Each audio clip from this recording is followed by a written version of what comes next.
नमस्ते दोस्तों। समकालीन हिंदी कहानियों की श्रृंखला में आज सुनिए वरिष्ठ लेखिका सुधा आदेश की लिखी हुई कहानी प्रायश्चित। ये कहानी हिंदी पत्रिका वनिता में सन 2006 में छपी थी। प्रस्तुत है कहानी मेरी जुबानी। मैं हूँ सीमा सिंह। मनीष जब सुबह सोकर उठा तो देखा कि घड़ी 8 बजा रही है। देर रात तक मीटिंग अटेंड करने के कारण वो अत्यंत थका हुआ था, अतः आते ही सो गया। आज उसे सविता ने भी सुबह की चाय नहीं दी। उसे चाय की तलब लग रही थी। उसने कमरे से बाहर आकर सविता को आवाज़ दी। कोई प्रत्युत्तर न पाकर उसने किचन में झांका तो वहाँ भी कोई नहीं था। बच्चों के कमरे में जाकर देखा तो पाया कि शिखा सो रही है, किंतु शिवम और सविता कहीं नजर नहीं आ रहे हैं। 20 वर्षों में पहली बार ऐसा हुआ था कि उसे समय पर बेड टी नहीं मिली थी, वरना चाय के साथ पेपर भी उसे परोस दिया जाता था। दरवाजे के नीचे पड़े पेपर को उठाकर मुड़ा ही था कि घंटी बजी। दरवाज़ा खोला तो देखा नौकरानी शीला खड़ी है। उसे देखते ही उसने कहा, साहब मेम साहब ठीक है ना? कल उनकी हालत देखकर हम तो घबरा ही गए थे। वो तो भैया उस समय घर पर ही थे, वे तुरंत उन्हें अस्पताल ले गए। शीला की बात सुनकर वो चौंक गया। तो क्या सविता एडमिट है? उसे समझ में नहीं आया कि क्या उत्तर दे। उसे मौन देखकर वो किचन में चली गई तथा वो विचारों में उलझ गया। कल जब वो मीटिंग में जा रहा था तभी शिवम का फ़ोन आया था। उसने कहा था कि पापा मम्मी की तबीयत ठीक नहीं है, उन्हें अस्पताल ले जाना पड़ेगा। वो मीटिंग की वजह से इतना व्यस्त था कि उसने कह दिया कि आज मैं बहुत व्यस्त हूँ, तुम ही डॉक्टर को दिखा लाओ। तब उसने सोचा था कि उसे ऐसे ही कुछ हुआ होगा। वो अक्सर पिछले कुछ दिनों से कभी कमज़ोरी, कभी सिरदर्द तो कभी दिल की धड़कन बढ़ने की शिकायत करती रहती थी, किंतु वो उसकी शिकायतों को अपनी कार्य व्यस्तता के कारण नज़रअंदाज कर दिया करता था, क्योंकि उसे लगता था कि वो उसका ध्यान अपनी ओर आकर्षित करने के लिए ही ऐसे बहाना बनाया करती है। शरीर से तो ठीक ठाक है, फिर ये बेचैनी और घबराहट क्यों? उनके विवाह को 20 वर्ष हो चुके हैं। दुनिया वालों की नज़रों में उनका परिवार खुशहाल परिवार है। समर्पित पत्नी है, योग्य बच्चे हैं, पर वो कभी भी मन से सविता का नहीं हो सका। शारीरिक भूख मिटाने में वो भले ही उसकी सहायक बनी हो, किंतु उसकी मानसिक भूख सदा ही अतृप्त रही। उसका विवाह उसके पिताश्री की जिद का परिणाम था। उन्हें घर के कार्य में दक्ष लड़की चाहिए थी। पढ़ाई से उन्हें कोई मतलब नहीं था। उनका मानना था कि ज़्यादा पढ़ाई लड़कियों को बद दिमाग और बदजुबान बनाती है। ऐसी लड़कियां परिवार को तोड़ देती हैं। तोड़ना बहुत आसान है, पर जोड़ना बहुत कठिन है। सविता पिताश्री के मित्र की बेटी है। उनके घर आसपास ही थे। यही कारण था कि बचपन में ही सविता के सिर से माँ का साया उठ जाने के कारण वो उनके घर माँ का प्यार पाने आ जाया करती थी। माँ भी उसे अपने हाथों से सजा संवार कर, खिला पिलाकर, बेटी ना होने पर भी बेटी का सुख भोग लिया करती थी। माँ से उसके लगाव का ही कारण था कि उसने माँ की बीमारी में उनकी सेवा शुश्रूषा में दिन रात एक कर दिया था। ये सच है कि अपनी सेवा से भी वो माँ को नहीं बचा पाई थी, पर उसकी सेवा ने पिताश्री का दिल जीत लिया था और उन्होंने उसे बेटी से बहू बनाने की ठान ली। उस समय वो इंजीनियरिंग के अंतिम वर्ष में था। 2 छोटे भाई थे। बिन घरनी घर भूत का डेरा वाली कहावत चरितार्थ होने लगी थी। सविता ही जब तब आकर घर को व्यवस्थित कर जाती, पर माँ के न रहने पर अब उसे भी संकोच होने लगा था। वो फाइनल एग्ज़ाम देकर लौटा तो घर की दशा देखकर उसे लग ही नहीं रहा था कि ये वही घर है जिसमें उसने जीवन के 22 वसंत बिताए हैं। पिताजी भी उम्र से ज़्यादा बूढ़े लगने लगे थे। पिताश्री ने जब अपने मन की बात उससे कही तो उनकी डबडबाई आंखों में इसरार देखकर नहीं कर पाया। उसकी उस दिन की कमजोरी पूरी उम्र भर की सजा बन गई। पत्नी बनाकर उस सविता को घर तो ले आया, पर उसे कभी जीवन संगनी नहीं मान पाया। वो भी उसके साथ से ज़्यादा घर के कामों में व्यस्त रहती थी। पिताजी को सुबह के नाश्ते में मूंग की दाल का दलिया चाहिए, वहीं सुमित को आलू के पराठे तो छोटे अमित को टोस्ट जैम। पर उसे क्या पसंद है उसने जानना भी चाहा तो पता नहीं क्यों वो कुछ बता नहीं सका। वो उसके सामने सबकी पसंद के बने नाश्ते रख देती थी। उसे जो जितना खाना होता था खा लेता था। नौकरी लग जाने पर दिन में तो छुट्टी के दिन छोड़कर उसने कभी खाया ही नहीं। रात्रि में भी ऑफिस में काम के लिए देर रात तक रुकने के कारण वहीं खा लिया करता था। वास्तव में सविता पिताश्री की आशा के अनुरूप ही थी। घर के हर सदस्य की एक एक आवश्यकता को पूरा करती, वो पूरे दिन लट्टू की तरह नाचती रहती। पूरे परिवार का ध्यान रखने के बावजूद उसने उसे भी कोई तकलीफ नहीं होने दी। घर में सभी उसके कार्य और व्यवहार से खुश थे, पर वही उसके साथ तारतम्य स्थापित नहीं कर पाया, या उसने करना ही नहीं चाहा। यद्यपि वो सोशल साइंस में पोस्ट ग्रेजुएट थी, पर सुबह से शाम तक घर के काम में व्यस्त रहने के कारण हल्दी धनिया के साथ पसीने की गंध में लिपटी उसकी देह से उसे वितृष्णा हो उठती थी। उसे सुंदर तथा ऐसी विदुषी सहचरी की चाह थी जो भले ही कामकाजी ना होती, पर उसकी मित्र मंडली में विभिन्न विषयों पर होते वार्तालाप में सम्मिलित होकर अपनी विद्वता की छाप छोड़ते हुए उसके सम्मान में चार चांद लगा सकती। किंतु उसे तो घर के कामों से ही फुर्सत नहीं थी। कभी वो अपने साथ बाहर चलने के लिए कहता भी तो घर के काम का बहाना बनाकर उसके साथ जाने से बचना चाहती। शायद वो पिताश्री और देवरों की सेवा करके ही अपने कर्तव्यों की इतिश्री समझने लगी थी। कर्तव्यों के सम्मुख पति की चाहना उसे व्यर्थ लगती थी। शिखा के पश्चात शिवम के आने पर वो और भी व्यस्त होती चली गई। पापा चाय। शिखा, तुम्हारी मम्मी एडमिट है और तुमने बताया ही नहीं। विचारों पर विराम लगाते हुए उसने कहा। अपने स्वर पर उसे स्वयं ही हैरानी हो रही थी।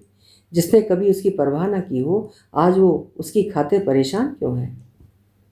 पापा, आपको फ़ोन तो किया था, पर आपकी सेक्रेटरी ने बताया कि आप मीटिंग में व्यस्त हैं। शिखा ने संयत स्वर में कहा। यह सच है कि कल उसके विदेशी डेलीगेट के साथ मीटिंग थी। उसने अपनी सेक्रेटरी से किसी भी फ़ोन कॉल को उस तक पहुंचाने से मना तो किया ही था। मीटिंग में व्यवधान न हो इसलिए उसने अपना सेलफोन भी ऑफ कर दिया था। 8 घंटे की मैराथन मीटिंग के बाद जब वो घर लौटा तो ये भूल गया था कि मीटिंग के पश्चात उसकी सेक्रेटरी ने घर से एक अर्जेंट कॉल आने का मैसेज दिया था।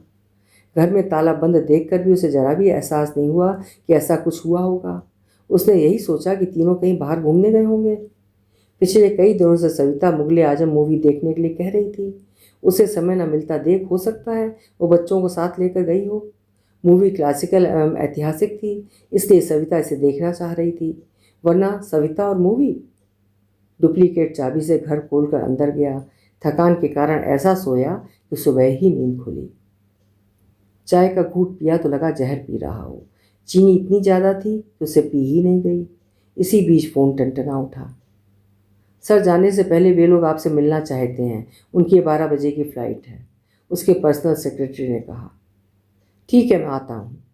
वो नहाने के लिए बाथरूम में घुसा तो वहाँ कपड़े ना पाकर शिखा को आवाज़ लगाई तो उसने मिमियाते हुए कहा, मुझे क्या पता पापा, सब कुछ मम्मी ही तो रखती हैं। अलमारी खोल कर देखिए, मैं नाश्ता तैयार कर रही हूँ, अस्पताल लेकर जाना है।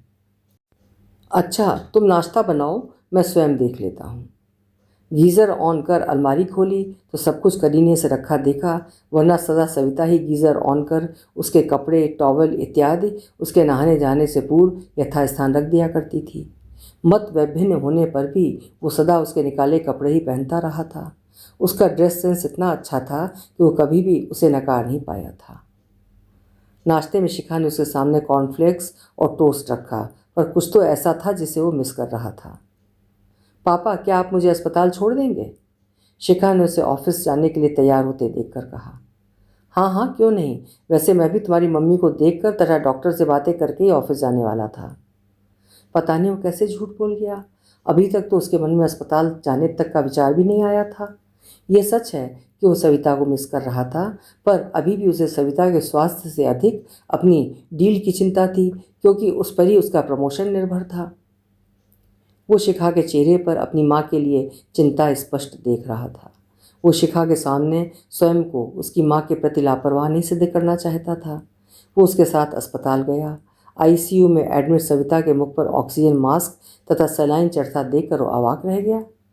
बेड के पास लगा मॉनिटर उसके हृदय की गति को अनियमित दिखा रहा था। उसे एहसास भी नहीं था कि वो इतनी सीरियस होगी। उसे देखते ही शिवम रोने लगा। उसे सिसकते हुए कहा, पापा, रात में मम्मी को एक और अटैक आया था। प्लीज़ पापा, मम्मी को बचा लीजिए। रो मत बेटा, तुम्हारी मम्मी को कुछ नहीं होगा। मैं अभी डॉक्टर से बात करके आता हूँ। वो डॉक्टर के केबिन में गया। सविता के बारे में पूछने पर डॉक्टर ने कहा, इनकी बीमारी आज से नहीं कई वर्षों से है। अनियमित नाड़ी पल्पिटेशन, बेचैनी, आवश्यकता से अधिक तनाव के कारण होती है। ये अटैक भी उन्हें इसी कारण आया है। ट्रीटमेंट प्रारंभ कर दिया है, पर अभी कुछ कह नहीं सकते। बुरा मत मानिएगा शर्मा साहब, आपका पारिवारिक जीवन तो सहज है। मेरा मतलब है उन्हें कोई तनाव परेशानी। डॉक्टर की बात सुनकर मनीष कुछ कह नहीं पाया। असमंजस की स्थिति में वो केबिन से बाहर निकला। क्या सविता की इस हालत का जिम्मेदार वो स्वयं नहीं है? वो कई वर्षों से इस तरह की शिकायत कर रही थी, पर उसने ही कभी ध्यान नहीं दिया। वस्तुतः वो उसे कभी समझ ही नहीं पाया था, या समझने का प्रयास ही नहीं किया। वो तो थोपे हुए संबंध को निभा रहा था। उसकी आवश्यकताएं पूरी होती रहें, इससे अधिक उसने सविता से कभी कोई आशा ही नहीं की। पर आज उसे लग रहा था, जिस संबंध को थोपा हुआ मान रहा था, उसे निभाते निभाते वो उससे जुड़ अवश्य गया था। अगर ऐसा ना होता तो मात्र कुछ घंटों की उसकी अनुपस्थिति उसकी दिनचर्या को अस्त व्यस्त नहीं बना देती। वो जैसी भी है, उसके जीवन में ऐसी घुल गई है जैसे पानी में शक्कर। वो उसके जीवन का ऐसा अंश है जिसने बिना किसी प्रतिदान के अपना कर्तव्य बखूबी निभाया है। तभी उसकी गृहस्थी बिना थके बिना रुके निर्विघ्न चलती रही है। शायद वही अपने अहम के चलते स्वार्थी बनता गया था। वो तो सविता को एक मुश्त रकम देकर निश्चिंत हो जाया करता था। कहाँ कब कितना खर्च करना है, सब सविता ही तो करती रही थी। उसने ना तो उससे किसी की शिकायत ही की थी और ना कभी खर्च का रोना ही रोया। ना ही उस समय कमज़ोर पड़ती दिखी जब उसका और रीमा का प्यार परवान चढ़ रहा था। ऐसा नहीं था कि सविता को उसके और उसकी सेक्रेटरी रीमा के संबंधों के बारे में पता नहीं लग पाया था। उसके दोस्त अनंत ने सविता को चेताया भी था तथा उससे भी अपनी गृहस्थी बिखरने न देने का आग्रह किया था। उसने स्वयं तो अपने मित्र के आग्रह की परवाह नहीं की थी, किंतु उसे आश्चर्य तो इस बात का था कि सब कुछ जानकर भी सविता निष्प्रह बनी रही। पता नहीं वो किस मिट्टी की बनी थी कि ना तो वो रूठी और ना ही लड़ी झगड़ी, बस पूर्ववत अपने कर्तव्यों का निर्वहन करती रही। उस समय उसका आचरण देखकर उसे लगा था कि शायद वो भी उसे प्यार नहीं करती है।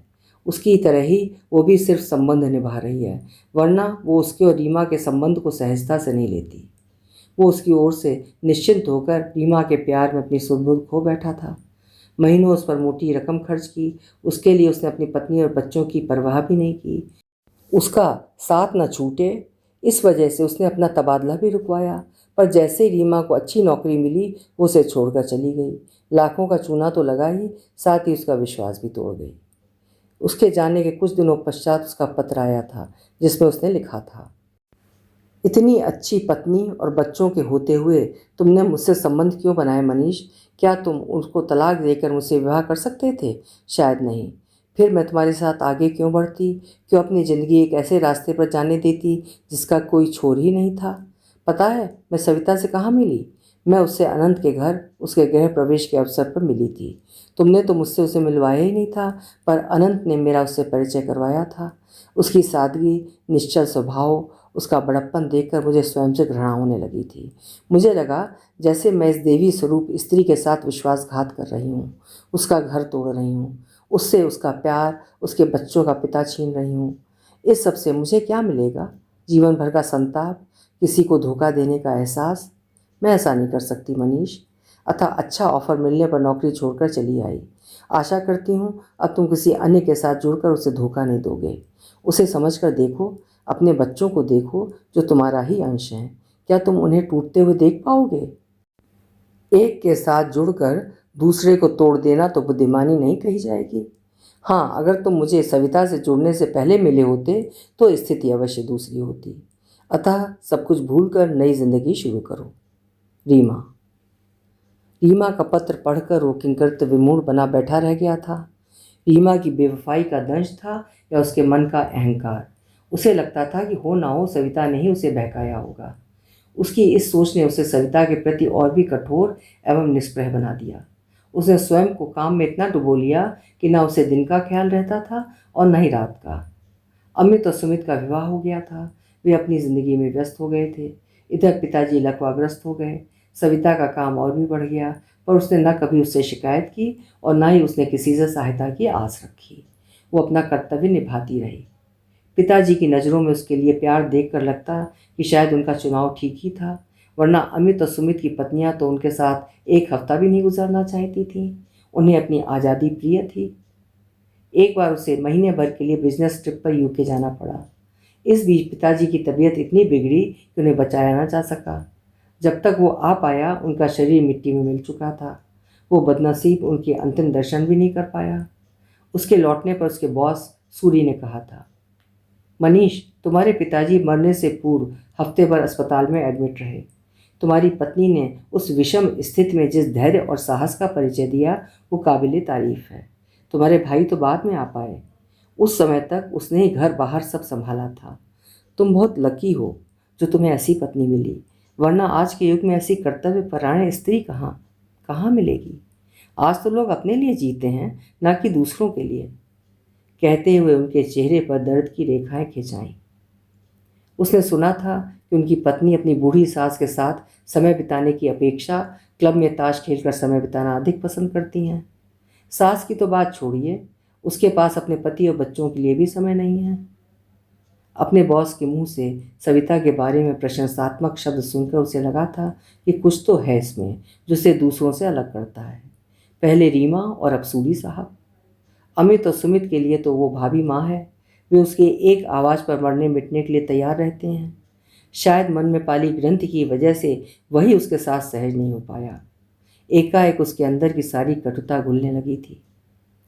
तब उसने सविता पर नज़र डाली तो पाया कि अब भी उसका शरीर एकहरा एवं आकर्षक है। बिना किसी दिखावे के उसने अब तक अपना सौंदर्य बरकरार रखा है। उस समय उसने सोचा था कि अब वो उस पर ध्यान देगा तथा उसे शिकायत का कभी अवसर कोई नहीं देगा, पर ऐसा कहाँ हो पाया था। काम के सिलसिले में वो इतना व्यस्त होता गया कि अब चाहकर भी उसका समय से घर लौटना ही नहीं हो पाता था। देर रात तक मीटिंग, बाहर खाना नित्य का कृत्य हो चला था। इसी कारण उसने अपने पास भी एक चाबी रख ली थी, जिससे देर सवेर होने पर किसी को कोई तकलीफ ना हो। पर उसके मना करने के बावजूद भी उसने सदा सविता को उसके इंतज़ार में जागते पाया था। वो उसके इतना काम करने से चिंतित थी, पर वही उसकी चिंता नहीं कर पाया। वस्तुतः वो उसके पास तभी जाता जब उसे उसकी ज़रूरत महसूस होती। वो उसकी इस ज़रूरत को भी अन्य ज़रूरतों की तरह निपटा दिया करती थी। अपनी शारीरिक तकलीफ़ों के बारे में उसने कभी कुछ कहना भी चाहा तो अपने कार्य को वरीयता देने के कारण वो उसकी बात को अनसुना कर दिया करता। स्थिति ये हो गई थी कि बच्चों से बातें किए बिना भी उसे महीनों बीत जाते थे। पर आज डॉक्टर की बातों ने उसकी बंद आंखें खोल दी थीं। तो क्या ये बीमारी उस तनाव के कारण थी जिसे वो चुपचाप पीती रही थी? असामान्य होने पर भी सामान्य दिखने की कोशिश करना आसान नहीं है। माँ पिताजी की बीमारी में उसने जिस तन मन से उनकी सेवा की थी, वैसी सेवा वो स्वयं उनका अपना बेटा भी नहीं कर पाया था। यही कारण था कि मरते समय पिताश्री की प्राण उसकी गोदी में नहीं वरन अपनी बहू की गोदी में निकले थे। सेल फोन की घंटी ने उनके विचारों पर विराम लगा दिया। सेक्रेटरी का फ़ोन था। सर, आप कब आ रहे हैं? वे लोग आ चुके हैं। वर्मा से कहो वो बात कर ले। मैडम अस्पताल में एडमिट है, उनको हार्ट अटैक आया है। आज मेरा ऑफिस आना नहीं हो पाएगा। लेकिन सर, जैसा मैंने कहा है वैसा ही करो। एक डील नहीं हो पाई तो क्या हुआ? उस पर ही तो ऑफिस की पूरी जिम्मेदारी नहीं है, और लोग भी तो हैं। उसे अपने जूनियर ऑफिसर विकास के शब्द याद आए जो उसने उसे काम के चलते देर सवेर घर जाते देखकर कहा था। सर, ज़्यादा काम करना अच्छा है, पर इतना भी अच्छा नहीं कि इंसान अपने घर परिवार को ही भुला बैठे। काम या ज़्यादा तनाव के चलते यदि आपको कुछ हो जाता है तो ऑफिस वाले नहीं वरन घर वाले ही काम आएंगे। इंसान को सदा काम के लिए नहीं, कभी कभी अपनों के लिए भी जीना चाहिए। आज उसे विकास ठीक लग रहा था। यहाँ उसकी पत्नी की जान पर बनाई है और ऑफिस वालों को काम की पड़ी है। वो ऑफिस नहीं जाएगा। एक डील नहीं हो पाई तो पहाड़ नहीं टूट जाएगा, लेकिन अगर सविता को कुछ हो गया तो उसकी कमी कौन पूरी कर पाएगा? जिंदगी भर काम किया है, खूब कमाया है, अगर नहीं पाया है तो पत्नी का प्यार और विश्वास। सविता आम स्त्री नहीं है जो सिर्फ गहनों और कपड़ों में ही अपना संसार ढूंढती हो। वो एक कर्मठ और कर्तव्यनिष्ठ स्त्री है जिसने विपरीत परिस्थिति में भी अपना धैर्य नहीं खोया। वो स्वयं जलती रही, घुटती रही, पर चेहरे पर शिकन नहीं आने दी। सविता उसकी अंतर्निहित शक्ति ही नहीं, चेतना भी है, जैसे उसकी सारी जिम्मेदारियों को अपने नाजुक कंधों पर उठाकर चेतन और अवचेतन रूप में उसे सदा आगे बढ़ने की शक्ति दी है। वो उसकी प्रेरणा है। उसने ही उसे सामान्य से विशिष्ट बनाया है। आज वो सफलता की जिस ऊंचाई पर खड़ा है वो सविता के त्याग और समर्पण के कारण ही है। वो उसकी आत्मा है, उसमें समाहित एक ऐसा अंश है जिसके बिना उसका अस्तित्व ही नहीं है। आज वो उसके असली रूप को पहचान पाया है। अब वो उसे खोने नहीं देगा। वो सिर्फ उसकी पत्नी ही नहीं, उसके तन मन में समाई ऐसी सुगंध है जिसके जाते ही वो और उसका घर निर्जीव पंखुड़ियों की तरह बिखर जाएगा। इस एहसास के साथ वो पुनः डॉक्टर के केबिन की ओर मुड़ गया। उसने मन ही मन निर्णय किया कि वो सविता का अच्छे से अच्छे डॉक्टर से इलाज करवाएगा। डॉक्टर से पूछेगा कि अगर यहाँ इलाज संभव नहीं है तो बता दें। वो उसे एम्स, अपोलो या स्कॉट ले जाएगा। अगर वहाँ भी नहीं तो विदेश ले जाएगा। आखिर इतनी दौलत कमाई किस लिए है? लेकिन सविता को स्वयं से अलग नहीं होने देगा। वो अपनी भूल की प्रायश्चित करेगा। अभी आप सुन रहे थे सुधा आदेश जी की लिखी हुई एक बेहतरीन कहानी प्रायश्चित।